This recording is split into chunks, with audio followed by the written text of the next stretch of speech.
Hi, just to make a more review about the electrochemical cells. So, electrochemical cell in which the chemistry is spontaneous, it means automatic or by itself, is called voltaic chemistry or voltaic cell. Okay, so now we come to the oxidation occur spontaneously at the anode. This is the anode, and there is an oxidation occur on this side, the left side of the cell. The reduction occurs spontaneously at the cathode. This is the cathode. Okay, there is a voltmeter here. This is the flow of electrons. This is the salt bridge of KCl. To the left, we have a zinc bar, zinc on its own, and it's zero charged. There is it's inside the zinc sulfate. And to the right side, we have the copper bar. Copper by itself is zero. And there is a copper sulfate as a solution. So each metal is synced in its solution of sulfate. There is a voltmeter here. And if you see here, I just wrote zinc as solid, reduce by 2 electrons, and the zinc is +2. The copper here gained 2 electrons and then resulted in copper solid. So losing 2 electrons, oxidized, gaining 2 electrons, reduced. The Daniell cell, let's say the copper now on the right side, not on the left. This is the right side. Right of the cell, copper, 2 are reduced. 2 copper metal. The left side, the left side hand cell, zinc metal is oxidized to zinc +2. The diagram is written as follows with a single vertical line. This is single vertical line indicates the phase boundary. So you either put it to the left or to the right. Same thing. I can bring this to the left. And now this double dot, I'll bring it in the middle.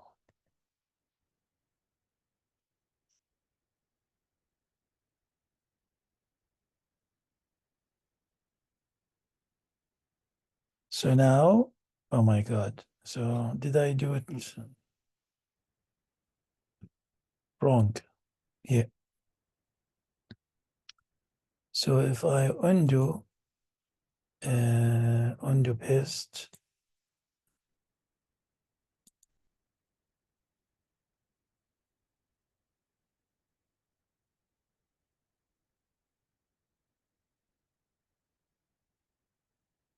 yeah.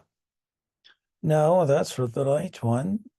Now it's zinc with a single vertical line. So the zinc is solid, and the zinc here is aqueous.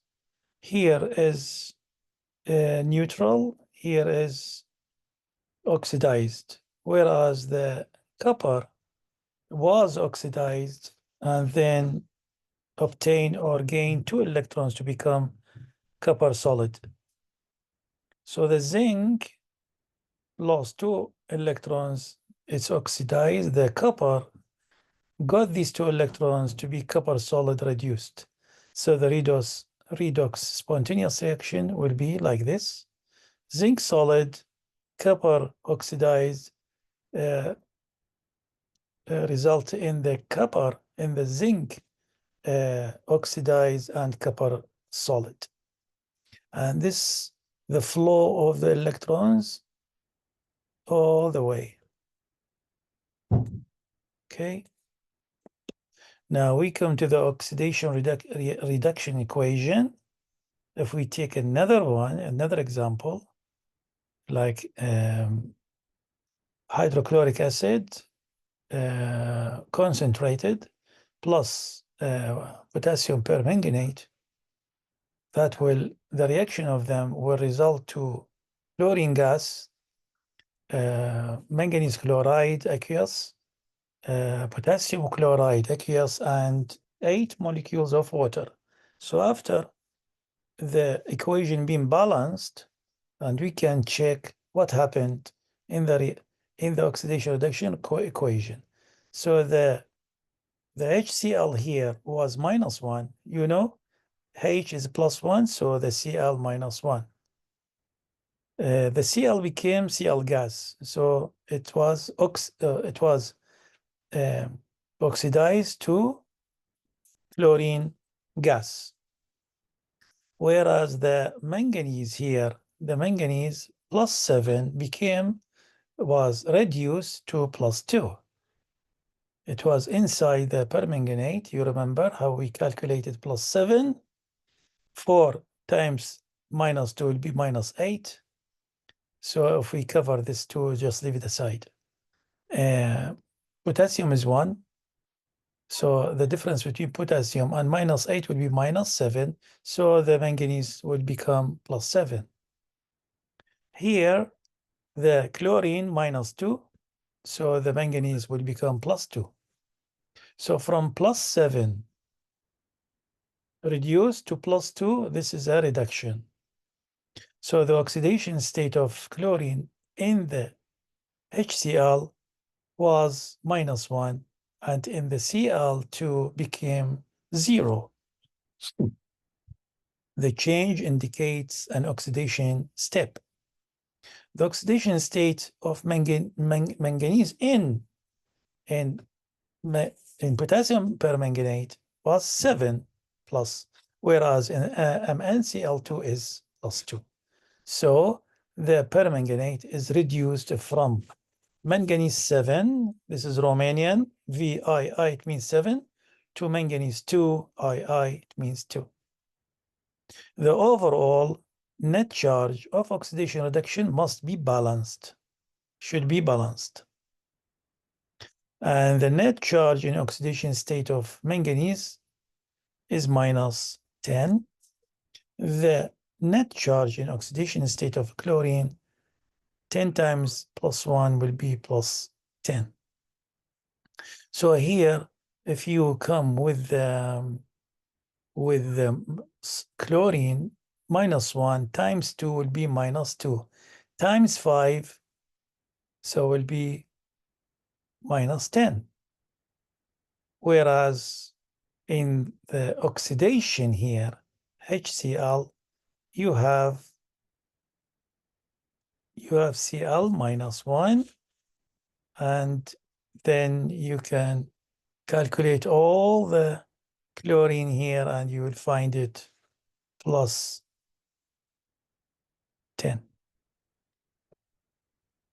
So the manganese here, manganese permanganate tetra oxomanganate 7 ion. So the manganese charge here is +7 out of O4 -1. As we said, if you come to here, so -2 times 4, -8. The difference with the -1 would be -7. So manganese would be +7. Iodide here, or tetra oxoiodate 7 ion. What's that? How can we obtain the number 7 of the iodine? So minus 2 times 4, minus 8. Take out 1, minus 7. So iodine will become plus 7. And so as here as well. Spontaneous cell, it means by itself, just as going on automatically. For the two half reactions are combined to form an electrochemical cell. Assign the redox reaction for their equation. So if we assign the redox reaction, so we see here the manganese permanganate and 8 hydrogen plus 5 electrons will make manganese aqueous and 4 water. So we have 10 or 8 hydrogen with 4 oxygen. They will become like, it will be H8O4. So H8O4, let me write it down for you here. For example, H8O4. So H8O4, do what? You can divide by 4. Okay, when you divide them by 4, it will end up with H2O. And you can say it's the 4H2O. Okay, so now the iron plus 2 reach aqueous. 5 of the irons will give you 5 of iron plus 3 and 5 electrons. So 5 electrons is out. If you mix, this is reduction, this is oxidation, and then you see the oxidation from plus 2 to plus 3, and the reduction here is obtaining or gaining electrons. So when you calculate, mix these two equations to become a redox one, you just delete the 5 electrons, and the remaining will be permanganate plus 8 hydrogen, okay, and plus 5 iron 2 to give manganese 2, 4 water, 5 iron 3. This is the redox. So manganese 7 is reduced to manganese 2. Manganese 2 is oxidized to, iron 2 is oxidized to iron 3. Summary knowledge: write the spontaneous cell for the following half cells reaction. We need the spontaneous. So this will be the answer. And this is the answer. I will do it in red color. So the zinc and 2 electrons, this is reduced to zinc solid. The silver being oxidized to silver 1 and 1 electron out. If you add these together to make the redox reaction, so this is the redox. The redox reaction will become zinc 2 and silver, 2 silver will result in the zinc solid and 2 silver ions. Okay, so the zinc being reduced, the silver being oxidized.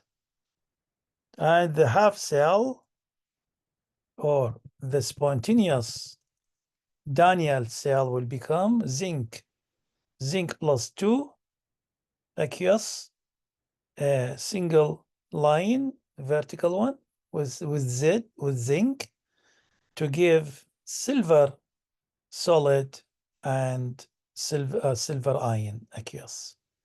Another question, saying write down the two half reactions for this one. Now, here you've been giving the two half cells to give the redox, but here is the redox itself, and you have to solve the oxidation reduction. How does it happen?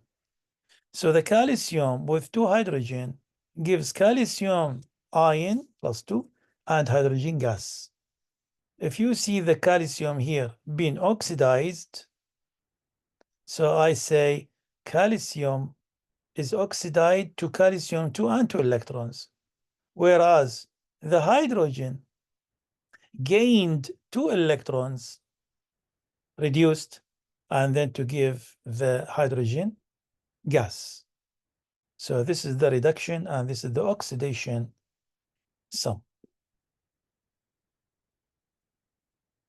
Now we come to the bonding theory.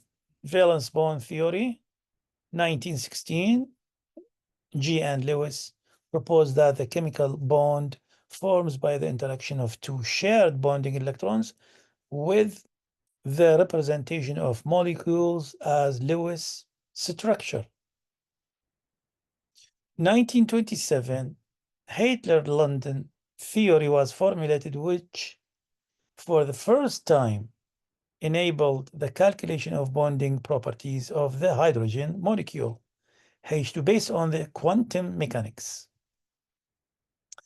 Specifically, Walter Hitler determined how to use Schrodinger's wave equation to show how two hydrogen atoms' wave functions join together with a plus-minus partial charge of hydrogen minus partial positive or minus charge of hydrogen and exchange terms to form covalent bond.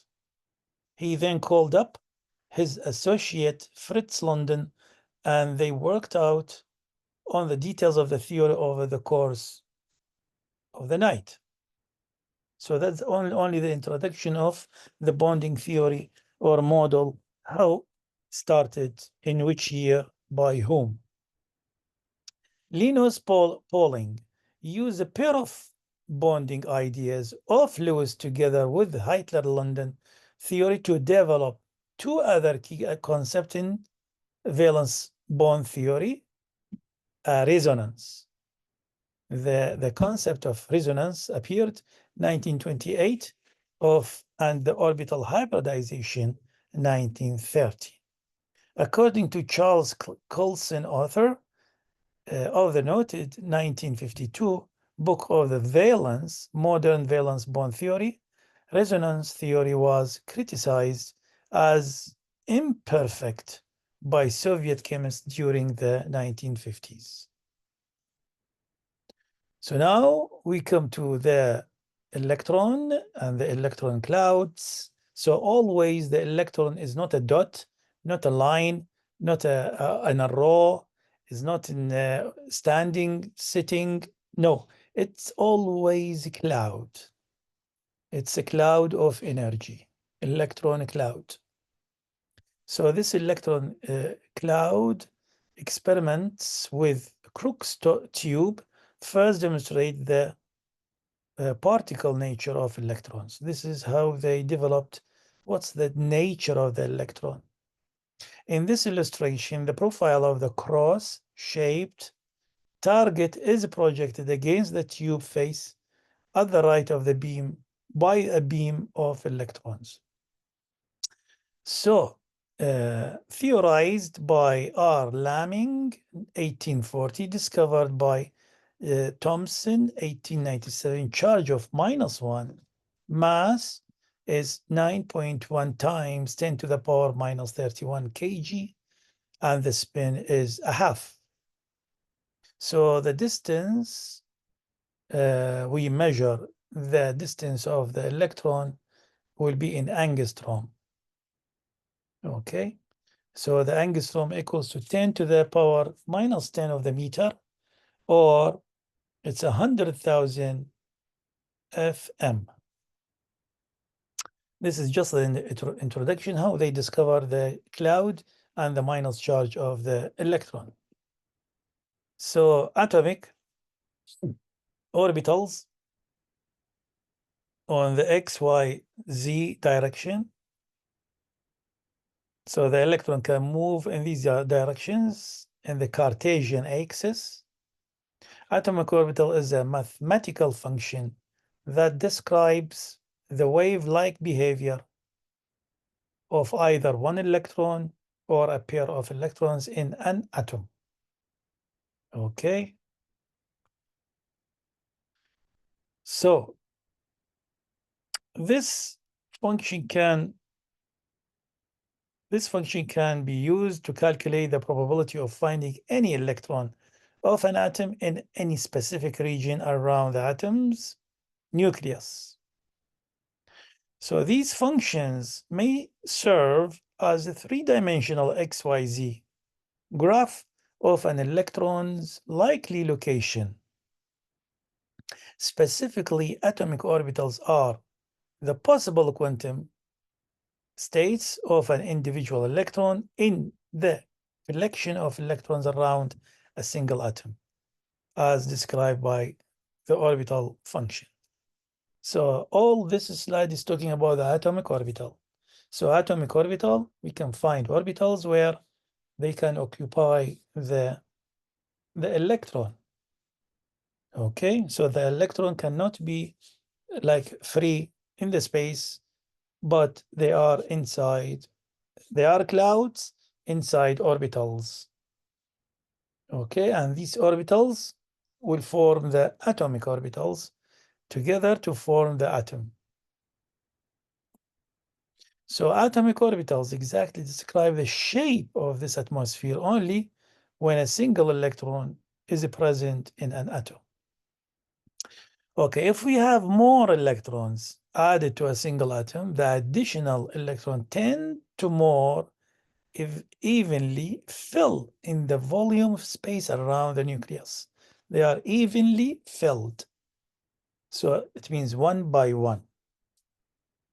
One by one to become even. Even, they will become coupled. So first singly and then evenly or coupled. So that the resulting collection is electron cloud. Tends toward a generally spherical zone or probability describing where the atom's electrons will be found.